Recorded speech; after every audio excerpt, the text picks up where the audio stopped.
আসসালামু আলাইকুম। বিজনেস ব্লুপ্রিন্টের পক্ষ থেকে সবাইকে স্বাগত জানিয়ে আমরা আজকে ক্লাস 2 এর যে পার্ট 2 আছে ওইটা নিয়ে আলোচনা শুরু করতে যাচ্ছি। তো ক্লাস 2 এর পার্ট 1 এ আমি কাউন্টেবল নাউন এবং আনকাউন্টেবল নাউন নিয়ে বিস্তারিত আলোচনা করেছি এবং এইসব নাউনের সাথে কোন ডিটারমিনার্স গুলো বসে এটা নিয়ে কিছু কথা বলেছিলাম। তো এখন আজকের ক্লাসে আমরা যে বিভিন্ন জিনিসের বা বস্তুর নামের যে ফকারভেদ আছে ওইটার ভিত্তি অনুযায়ী নাউনকে যে মূলত দুই ভাগে, তারপর আবার দুই ভাগের মধ্যে একটা আছে কনক্রিট নাউন, আরেকটা আছে অ্যাবস্ট্রাক্ট নাউন। আবার অ্যাবস্ট্রাক্ট কনক্রিট নাউনকে চার ভাগে ভাগ করা হয়েছিল: proper noun, common noun, collective noun, আর একটা আছে ম্যাটেরিয়াল নাউন। তো এগুলা নিয়ে একটু আলোচনা করবো। আর নাউন অফ মাল্টিটিউড ব্যাপারটা কি, এটা থেকে কিন্তু ভার্সিটি অ্যাডমিশনে প্রচুর প্রশ্ন হয়, নাউন অফ মাল্টিটিউড, এবং এটা খুব কনফিউশনাল একটা বিষয়। এটা নিয়ে একটু আলোচনার চেষ্টা করব। তো চলো কথা বেশি না বলে আমরা আমাদের আজকের ক্লাসের মূল টপিকে চলে যাই। আবার আমরা প্রথমত নাউনকে বস্তুর অবস্থা ভেদে দুই ভাগে ভাগ করতে পারি। একটা হলো কনক্রিট নাউন, আর একটা হলো অ্যাবস্ট্রাক্ট নাউন।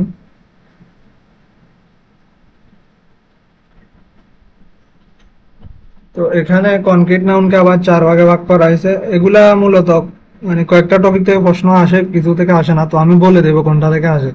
একদম সবগুলা পরে সব পারবো এরকম চিন্তা ভাবনা না করে যেগুলা থেকে প্রশ্ন বেশি হয় এরকম গুলা বেশি ফোকাস দিয়ে পড়বা, তাহলে দেখবে ভালো করবা। আর বেশি পড়লে মানে বেশি ভুলে যাওয়ার সম্ভাবনা বেশি থাকে। তো টপিক নির্দিষ্ট করে যেগুলা থেকে মানে বারবার প্রশ্ন হয় সেগুলা একটু ফোকাস দিয়ে পড়লে আশা করি তোমরা ভালো করবা। এখানে আবার কনক্রিট নাউনকে চার ভাগে ভাগ করা যায়। প্রপার নাউন আছে, প্রপার নাউন, তারপর থাকে কমন নাউন থাকে, এরপর কালেকটিভ নাউন, এরপর থাকে ম্যাটেরিয়াল নাউন। তো আমরা এই কনক্রিট নাউনের যে প্রকারভেদ গুলো আছে এগুলা থেকে ধারাবাহিকভাবে আলোচনা করে যাই। প্রথমে আসি প্রপার নাউন।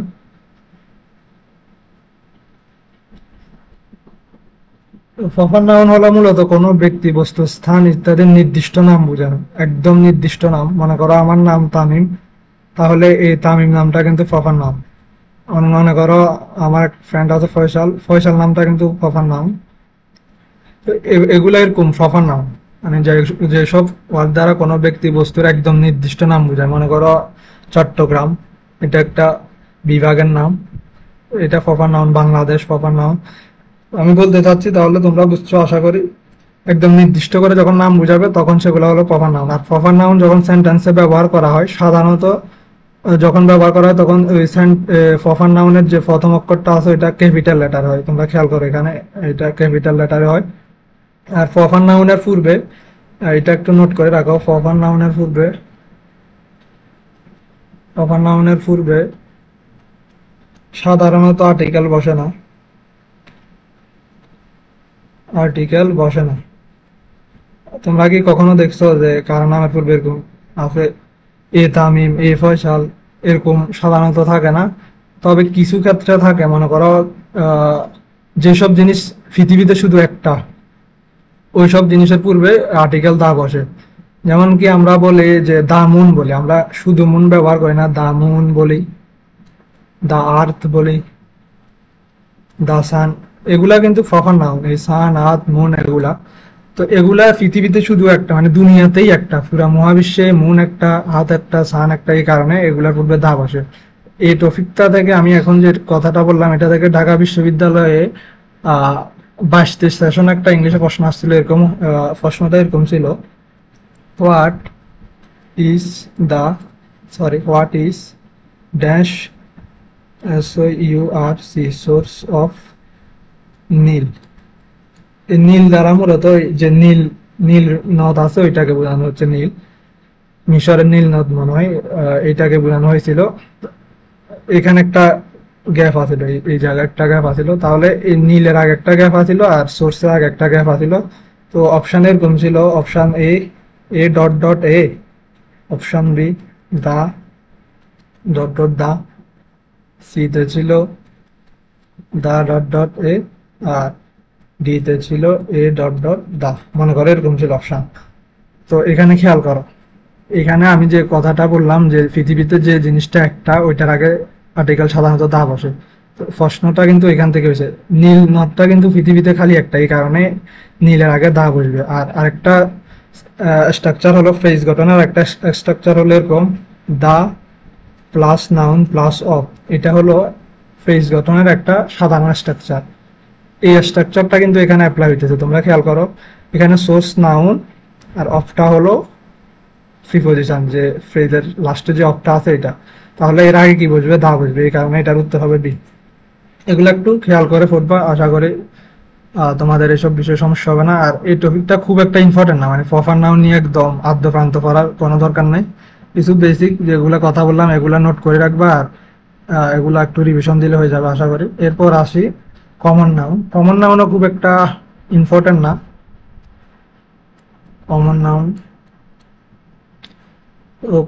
কমন নাউন বলতে কোনো ব্যক্তি বা বস্তুর মানে সাধারণ নাম বোঝায়। মনে করো আমি কোথাও গেলাম, এখন কোনো এক মুরব্বী আমাকে ডাক দিয়ে বললো যে এই ছেলে এদিকে আসো, উনি কিন্তু আমার প্রপার নাউন অর্থাৎ নির্দিষ্ট নাম জানে না, আমাকে বললো এই ছেলে এদিকে আসো, তাহলে আমার সাধারণ নাম কি? ছেলে। শুধু আমার সাধারণ নাম না, মনে করো যে কেউ মানে কোথাও গেলে আমাদেরকে কি বলে? ছেলে বলে বা মেয়ে ডাকে, মানে যারা মেয়ে তাদেরকে মেয়ে ডাকে, এরকম মানে সাধারণ নাম। তো এই কমন নাউন বলতে এটাই বোঝায়, কোনো ব্যক্তি বস্তু সাধারণ নাম। যেমন কি আমরা চট্টগ্রামকে একটা জায়গা বলি, তাই জায়গাটা সাধারণ নাম। মনে করো একটা ফ্যামিলি দিয়ে ব্যাপারগুলা বুঝালে মনে হয় ভালো হয়। আচ্ছা, এটা আমি কালেকটিভ নাউন আলোচনা করার পর তিনোটা একটা ধারাবাহিকভাবে বুঝাবো। তাহলে এটা দ্বারা সাধারণ নাম বুঝায়। মনে করো বয় আছে, গার্ল আছে, মনে করো ফ্লাওয়ার আছে, ফ্লাওয়ারও কিন্তু কমন নাম। সব সব ফুলেরই একটা সাধারণ নাম ফুল। আবার এগুলো প্রপার নাউন আলাদা আছে, কারো রজনীগন্ধা, কোনোটা বেলি, এরকম। তো কমন নাউনের আগে সবসময় আর্টিকেল বসে। কমন নাউনের আগে, নাউনের পূর্বে আর্টিকেল বসে। আর্টিকেল ডিটারমিনার উভয়টাই বসতে পারে, আর আর্টিকেল টু ডিটারমিনার একটা অংশ। মনে করো আমরা কখনো বলি না যে, মনে করো আমি বললাম আই এম বয়, আমরা কি কখনো বলি আমি বালক? আমি বালক বলি, কিন্তু এখানে এ দিই। হি ইজ এ বয় বলি, হি ইজ বয় এরকম বলি না। তাহলে কি দেখা যাচ্ছে যে কমন নাউনের পূর্বে সবসময় একটা ডিটারমিনার বসাই আমরা। তো এটা একটা সাধারণ নিয়ম, এটা একটু মনে রাখবা। এরপর আসি কালেকটিভ নাউন। আমি অন্য কালে দেখাই, কারণ এটা খুব ইম্পর্টেন্ট। বিশেষ করে চট্টগ্রাম ইউনিভার্সিটি সহ 5 ইউনিভার্সিটিতে এটা থেকে বিগত সালে অনেক প্রশ্ন দেখা যায়।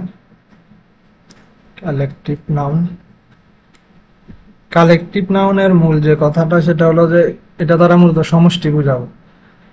মানে একজনকে বুঝাবে না, আবার সাধারণ নামও বুঝাবে না, সমষ্টি বুঝাবে। মনে করো আহ কয়েকটা কমন নাউন মিলে এই একটা কালেকটিভ নাউন বুঝাই। মনে করো অনেকগুলো বালক একত্র হয়ে একটা টিম গঠন করলো, এমনকি বাংলাদেশ ক্রিকেট টিম, এখানে 11 জন সদস্য থাকে। তাহলে এই টিমটা হলো একটা কালেকটিভ নাউন। তাহলে আমরা বলতে পারি কালেকটিভ নাউন দ্বারা মূলত সমষ্টি বোঝায়, সমষ্টি বোঝায়। আর সমষ্টিটা সাধারণত অবিভক্ত বোঝায়, মানে এরা আলাদা আলাদা সমষ্টি না, একই গোত্রের একই জাতীয় ব্যক্তি বা বস্তু সমষ্টি বোঝাবে। সমষ্টি বোঝায় অবিভক্ত। ধরো টিম বলতে পারি, তারপর কি বলতে পারি, দা জুরি, এরকম একটা থাকে, জুরি থাকে। তারপর একটা ইম্পর্টেন্ট আছে, ক্লাস বলতে পারি, ক্লাস। কমিটি বলতে পারি, CO double P double U. এই বানানটা খেয়াল করো, এটা স্পেলিং এ হয়তো কোন এক বিশ্ববিদ্যালয় পেয়ে যাবে, এরকম কিছু একটা হতে পারে। কমিটি, এটা ইম্পর্টেন্ট একটা স্পেলিং। এরপর কি দিতে পারি, ক্লাস, কমিটি, ফ্যামিলি একটা আছে, অডিয়েন্স, এটাও দেখা যায়। অডিয়েন্স মানে শ্রোতা। শ্রোতা কিন্তু একজন মিলে হয় না, কয়েকজন সমষ্টি হয় শ্রোতা। আর্মি আছে, নেভি আছে, এগুলা সাধারণত হয়, মূলত এগুলাই বেশি আসতে দেখা যায়। তো এখন একটা সাধারণ ব্যাপার বুঝে, মনে করো প্রপার নাউন আমরা একটু রিভিউ করে আবার। Proper, common, collective. মনে করো কারো পরিবারে মা বাবা আছে, তারপর সন্তান আছে দুইজন, এরকম মনে করো কারো নাম আহ তারিন, মনে করো মেয়ের নাম, এরপর ছেলের নাম মনে করো হাসান, এরকম মানে মার নাম একটা বাবার নাম একটা এরকম। তো এমনকি তারিন এর কিন্তু কমন নাউন হবে গার্ল, এর কি হবে বয়, এরকম। আবার এই পরিবারটা এই 7 জন সদস্য গার্ল বয় এরা সবাই মিলে হয়ে যাবে কি কালেকটিভ নাউন ফ্যামিলি। মূলত আইডিয়া এটা এরকমই, এই কারণে এটা একটু দেখা যায় এইভাবে মনে রাখতে পারো সহজে আসলে কোনটা কি। তো এরপর কালেকটিভ নাউনের একটা অন্যতম ব্যাপার, কালেকটিভ নাউনে কিছু গুরুত্বপূর্ণ ব্যাপার থাকে, এগুলো আমি একটু দেখাবো এখন। কালেকটিভ নাউনের পর ভার্ব বসানো নিয়ে অনেক সমস্যা দেখা যায় তোমাদের মধ্যে, তো এটা নিয়ে একটু খেয়াল করো। প্রথম যে ব্যাপারটা সেটা হলো কালেকটিভ নাউন, কালেকটিভ নাউনের পর সাধারণত সিঙ্গুলার ভার্ব হয়। এখন সিঙ্গুলার ভার্ব মানে কি তোমরা জানো এস বাই এস যুক্ত হবে, অথবা হ্যাস হবে, অথবা ইস হবে, অথবা ওয়াস হবে, এগুলা। আমি এখানে একটা কথা লিখছি সাধারণত, এটা ইম্পর্টেন্ট। সাধারণত সিঙ্গুলার নাউন হয়, যেমন সিঙ্গুলার ভার্ব হয়, যেমন মনে করো দ্য ক্লাস, ক্লাস একটা collective noun, the class has ধরো লিখলাম 10 স্টুডেন্টস, ক্লাসটিতে 10 জন ছাত্র ছাত্রী আছে, এরকম শিক্ষার্থী আছে। তো এখানে দেখো দ্য ক্লাস এটা হলো কালেকটিভ নাউন, আবার এখানে আমরা সিঙ্গুলার ভার্ব ব্যবহার করলাম। কিন্তু অনেক সময় দেখবা এখানে কেন সিঙ্গুলার ভার্ব ব্যবহার করছি, কারণ হলো এখানে কোনো এদের আলাদা বুঝে না, একত্রে বুঝে যায়, অর্থাৎ অবিভক্ত বুঝায়, মানে 10 জন মিলে কিন্তু একটা ক্লাস হয়েছে, এই কারণে এখানে সিঙ্গুলার ভার্ব। কালেকটিভ নাউন কিন্তু আবার অনেক সময় প্লুরাল ভার্ব বহন করতে পারে। তো কালেকটিভ নাউন যদি কখনো দেখো যে তোমরা সমষ্টি না বুঝিয়ে পৃথক পৃথক ভাবে প্রতিটা ব্যক্তি বা বস্তুকে বোঝাচ্ছে, তখন কিন্তু তাকে নাউন অফ মাল্টিটিউড বলে। আর নাউন অফ মাল্টিটিউড ঘটলে ওই কালেকটিভ নাউনের পর ভার্বটা হয়ে যাবে প্লুরাল, এবং ওই কালেকটিভ নাউনকে নির্দেশ করতে প্রনাউনটা হয়ে যাবে প্লুরাল। এটা অনেক বড় কথা একটা বলে ফেললাম, এবং এটা উদাহরণ দিয়ে বুঝালে বুঝবা। আগে রুলসটা লিখে নাও। দেখবে অনেক সময় কালেকটিভ নাউন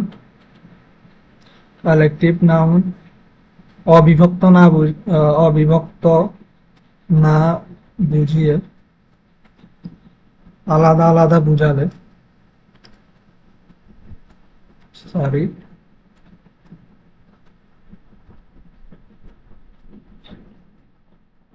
আলাদা আলাদা বুঝালে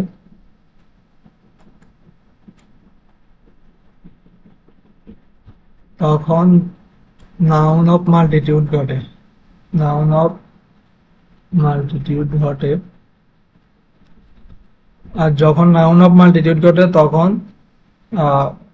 যে কালেকটিভ নাউন আছে ওইটার পর ভার্বটা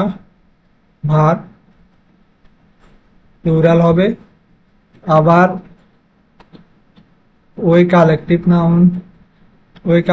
নাউনকে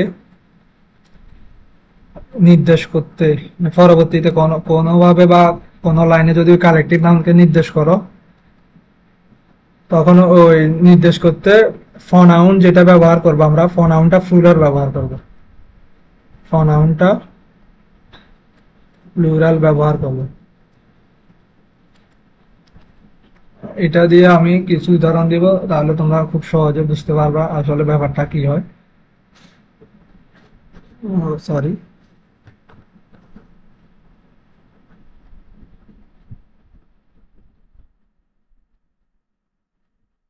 মনে করো আমি উদাহরণ দিলাম দা ক্লাস, আগেরটাই the class divided into 2 division, অথবা সেকশনস দিতে পারে। মনে করো অনেক সময় সেকশনস থাকে কোনো ক্লাসের, যে এই সেকশনে বি সেকশনে, এরকম। মনে করো এখানে কি বোঝাচ্ছে দেখো তোমরা, যে এটা কিন্তু ক্লাস যে কালেকটিভ নাউন এটা তো আগে বলছি। তো কালেকটিভ নাউন এখানে খেয়াল করো, এটা কিন্তু ভাগ হয়ে গেছে, এখানে বলাই আছে আর ডাইভাইডেড, মানে ভাগ হয়ে গেছে 2 ডিভিশন, 2 ভাগে ভাগ হয়ে গেছে। প্রথমে বলছিলাম যে প্রথম যেখানে বলছিলাম সিঙ্গুলার ভার্ব হবে, এখানে দেখো কোনো ভাগের কথা উল্লেখ নাই, এখানে আছে 10 স্টুডেন্টস, মানে পরবর্তীতে ভার্বের পরে ভাগের কোনো কিছু এখানে দেখতেছি না, তোমরা এখানে খেয়াল করো। তো এখানে কিন্তু ভাগের একটা ব্যাপার দেখতেছি যে এরা দুই ভাগে ভাগ হয়ে গেছে। যখন এরকম বিভক্ত অবস্থা দেখবা, দুই ভাগে, তিন ভাগে বা আর অন্যান্য ভাগে ভাগ হয়ে যাবে, বা বিভক্ত অবস্থা দেখা যায় কালেকটিভ নাউনে, তখন কালেকটিভ নাউনের যে ভার্বটা পরে যে ভার্বটা বসবে এটা ফ্লুরাল হয়ে যাবে। অর্থাৎ বিভক্ত বুঝালে ভার্বটা ফ্লুরাল হয়ে যাবে, আর বিভক্ত না বুঝিয়ে একচ্ছত্র বুঝালে তাহলে ভার্বটা হবে সিঙ্গুলার, এটা আগে দেখাইছে। তো এটা নিয়ে আরেকটু কথা বলি। তো এরকম প্রশ্ন আসলে তোমরা আগে প্রথমে কালেকটিভ নাউন তো চিনো, কালেকটিভ নাউনের প্রশ্ন আসলে আগে তোমরা খেয়াল করবা যে ভার্বের যে পরে যে ভার্বের পরে যে ওয়ার্ডগুলো আছে, মনে করো এখানে ভার্বের পরের যে ওয়ার্ডগুলো আছে এগুলাতে দেখবা যে মানে একাধিক কোনো কিছু বুঝায় কিনা, এগুলাতে মানে সিঙ্গুলার কোনো কিছু বুঝায় নাকি ফ্লুরাল কোনো কিছু বুঝায়। যেমন এখানে তোমরা খুব সহজে খেয়াল করো, এই সেন্টেন্সটার শেষ অংশে কিন্তু একটা ফ্লুরাল ধারণা দিতেছে, টু ডিভিশনস, মানে দুই ভাগ, একের অধিক। এরকম যদি কালেকটিভ নাউনের পরে যদি মানে একাধিক কোনো কিছুর ব্যাপারে ধারণা দেয়, তখন কালেকটিভ নাউনের পর যে ভার্বটা আছে ওইটা ফ্লুরাল হয়ে যায়, এই কারণে এখানে আর হয়েছে। এটা আর একটু উদাহরণ দিব। ফনাউন দিয়ে একটা উদাহরণ দেওয়া যায়। আমি বলছিলাম যে কি ওই কালেকটিভ নাউন যখন ভাগ বুঝাবে, ফনাউনটাও কিন্তু তখন ফ্লুরাল হবে। তাহলে আমরা ফনাউন দিয়ে একটা উদাহরণ দিই। ধরো লিখলাম the jury dash unanimous in dash decision, ডিসিআই হবে। এখানে খেয়াল করো, মনে করো এটাই প্রশ্ন আসলো, তাহলে তোমরা কি করবা? তোমরা প্রথমে খেয়াল করবা যে ব্যাপারটা কিন্তু কালেকটিভ নাউন থেকে প্রশ্ন হয়েছে, এটা তো বুঝছো যে দা জুরি আছে, জুরি তো কালেকটিভ নাউনে অন্তর্ভুক্ত। মানে এখানে অর্থের কিছু ব্যাপার থাকে, যেমন কি আনএনিমাস মানে হলো ঐক্যমত্য, ঐক্যমত। ও, তো তোমরা তো মানে বাংলা অর্থ বুঝলে বুঝবা যে এখানে আসলে বিভক্ত বুঝাচ্ছে নাকি আলাদা বুঝাচ্ছে। ঐক্যমত মানে কি এরা বিভক্ত না, অবিভক্ত। তো তাহলে আমরা এখানে ভার্বটা সিঙ্গুলার বসাবো, যেহেতু অবিভক্ত বুঝাচ্ছে। আর এখানে যে ফনাউনটা বসাবো সেটাও সিঙ্গুলার বসাবো। ধরো এখানে অপশনে দিতে পারে আর দিতে পারে আর ডট ডট দে, আবার আর ডট ডট ইটস, মনে করো আবার দিল ওয়াস ডট ডট ইটস, আমার নাম দিলে। এখন খেয়াল করো এখানে কিন্তু আর হবে না, কারণ আর হলো ফ্লুরাল, এখানে তারা কিন্তু অবিভক্ত, তারা বিভক্ত হয় না, এখানে এখানে ফ্লুরাল হবে না, সিঙ্গুলার হবে। দেও হবে না, কারণ দে প্রনাউনটা দ্বারা ফ্লুরাল নাউনকে নির্দেশ করে। আমরা দেখতেছি এখানে তারা অবিভক্ত, কারণ এখানে সিঙ্গুলার কোনো প্রনাউন দিতে হবে। এখানে আর হবে না, এটাও ভুল। ইটস হতে পারে, কারণ ইটস দ্বারা কিন্তু সিঙ্গুলারকে নির্দেশ করে। আর ইটস হলো, এটা হলো একটা পসেসিভ প্রনাউন। এখানে ডিসিশন যেহেতু আছে, একটা নাউন, নাউনের পূর্বে possessive pronoun, possessive adjective, sorry এটা হলো পসেসিভ অ্যাডজেক্টিভ। নাউনের পূর্বে পসেসিভ অ্যাডজেক্টিভ বসে। মনে করো পসেসিভ অ্যাডজেক্টিভ কি, যেমন কি মায়, মায়ের পরে আমরা মানে মায়ের পরে কিছু লেখি না এমন কোনো দিন ছিল তোমাদের? নিশ্চয়ই ছিল। মায়ের পরে হয় ফ্যান লেখছো, বুক লেখছো, মানে মায়ের পরে তো একটা কিছু লেখো, কারণ এটা পসেসিভ অ্যাডজেক্টিভ, অ্যাডজেক্টিভের পরে নাউন বসাতে হয়। ইটস দাও শিখ একই রূপ, এটা পসেসিভ অ্যাডজেক্টিভ, এটার পর কোনো নাউন দিতে হবে। ডিসিশনটা কিন্তু নাউন, কোনো শব্দের সাথে টিআইওএন অথবা এসআইওএন থাকলে এটা নাউন হয়। তাহলে আমরা দেখতেছি এরা অবিভক্ত, অবিভক্ত বুঝালে আমি বলছি কি ভার্বটা হবে সিঙ্গুলার আর প্রনাউনটাও সিঙ্গুলার হবে। তাহলে এখানে প্রনাউন দেখো তোমরা, এখানে ভার্বটা প্লুরাল আছে এই কারণে হবে না, এটা হবে, কিন্তু এক পাশ মিলতেছে আর এক পাশ মিলতেছে না, তাহলে এই অপশনটা নিব না। এটা দেখো, এটা দোনো পাশ মিলতেছে, এখানে ওয়াজ দিলে মিলে ওয়াজ সিঙ্গুলার ভার্ব, আবার ইটস এটা সিঙ্গুলার পসেসিভ অ্যাডজেক্টিভ, এই কারণে ইটস দিলেও মিলে, তাহলে এখানে উত্তর দিব এটা। তো এইভাবে পড়লে আশা করি তোমরা পরীক্ষার হলে বিভ্রান্ত হবে না। মনে করো এটাকে আরেকভাবে লেখা যায়, মনে করো আমি এইভাবে লিখলাম দা জুরি ড্যাশ এনিমাস লিখে দিলাম শুধু। এনিমাস মানে হলো বিভক্ত হয়ে গেছে এরকম বোঝায়, অনেককে বোঝায় না।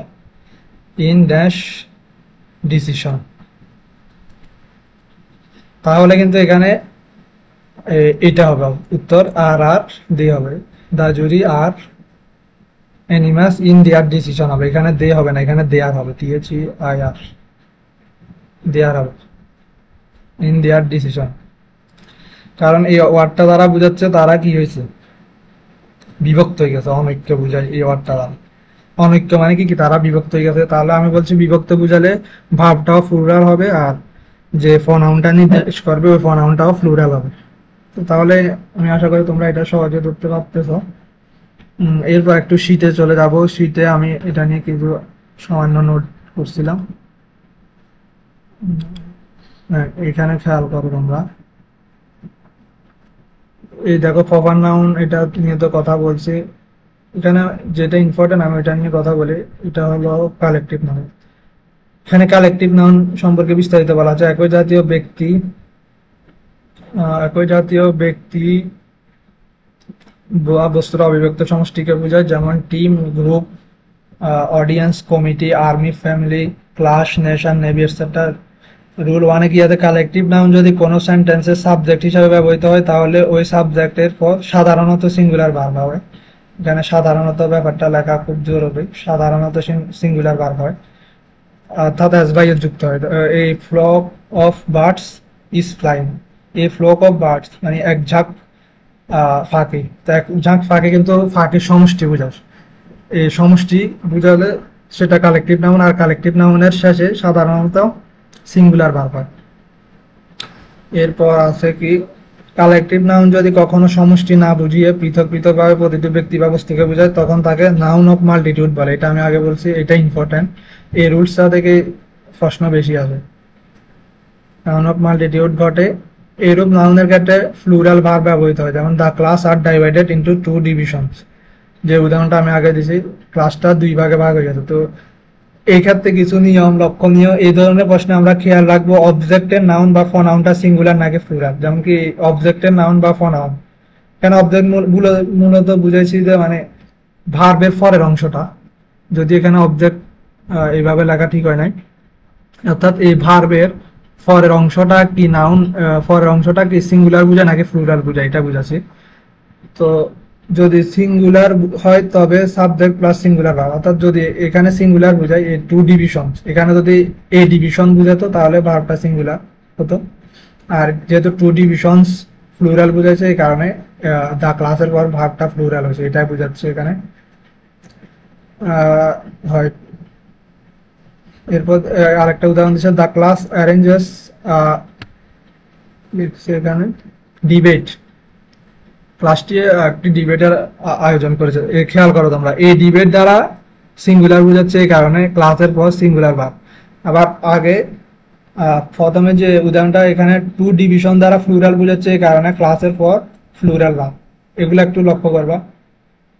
তো এটাই আজকের আলোচনা। এরপর আরেকটা রুলস দেখতেছি, এখানে কালেকটিভ নাউন যদি একমত বুঝে তাহলে ভার্ব এবং প্রনাউন উভয় সিঙ্গুলার হবে, ওই যেটা উদাহরণ দিয়ে বুঝালাম। আর ভিন্ন মত বুঝালে উভয় প্লুরাল হবে, মানে ভার্বও প্লুরাল হবে, প্রনাউনও প্লুরাল হবে। যেমন the jury was unanimous in its decision, unanimous মানে ঐক্যমত, এখানে আবার দেখাইছে the jury were divided in their decision, তারা বিভক্ত হয়ে গেছে। বিভক্ত বুঝালে ভার্বটাও প্লুরাল হবে, আবার যে প্রনাউনটা আছে ওইটাও প্লুরাল হবে। তো এই হলো এই যে নাউন অফ মাল্টিটিউড এবং কালেকটিভ নাউনের গুরুত্বপূর্ণ আলোচনাটা। এরপর এরপর থাকে ম্যাটেরিয়াল নাউন। তো ম্যাটেরিয়াল নাউন এগুলো তত ইম্পর্টেন্ট না, ম্যাটেরিয়াল নাউন দ্বারা মূলত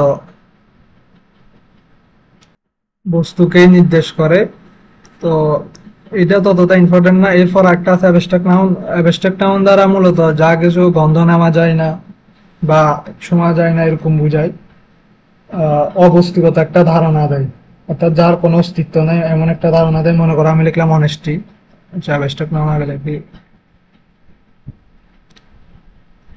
অ্যাবস্ট্রাক্ট নাউন অবস্তুগত একটা ধারণা দিবে, আবার অনেস্টি, তারপর জাস্টিস, এগুলাই তো এগুলা সাধারণত সিঙ্গুলার ভার্ব গ্রহণ করে। অ্যাবস্ট্রাক্ট নাউন এর পর সাধারণত সিঙ্গুলার ভার্ব গ্রহণ করে, আর অ্যাবস্ট্রাক্ট নাউন সাধারণত প্লুরাল হয় না। তোমরা কখনো এরকম কি দেখছো যে অনেস্টিস, আইএস, এরকম এরকম কখনো হয় না। তো প্লুরাল কখনো হয় না, সাধারণত সিঙ্গুলার হয় এবং সিঙ্গুলার ভার্ব গ্রহণ করে। তো এর মধ্য দিয়ে আমাদের যে নাউনের বিস্তারিত আলোচনা 2 পার্টে আমি শেষ করলাম। আশা করি তোমরা খুব সহজে এগুলো ধরতে পারতেছো। আর যে কালেকটিভ নাউন সম্পর্কে যে আলোচনাটা, এটা বুঝতে না পারলে আরেকবার মানে 2বার দেখবা ভিডিওটা, পুরোটা দেখার দরকার না, কালেকটিভ নাউনের ব্যাপারটাই 2বার দেখলে হবে।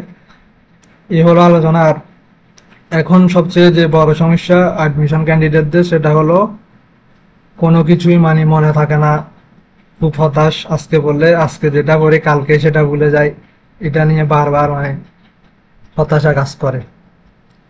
তো আমি একটা ঘটনা বলি। ঘটনাটা এরকম যে,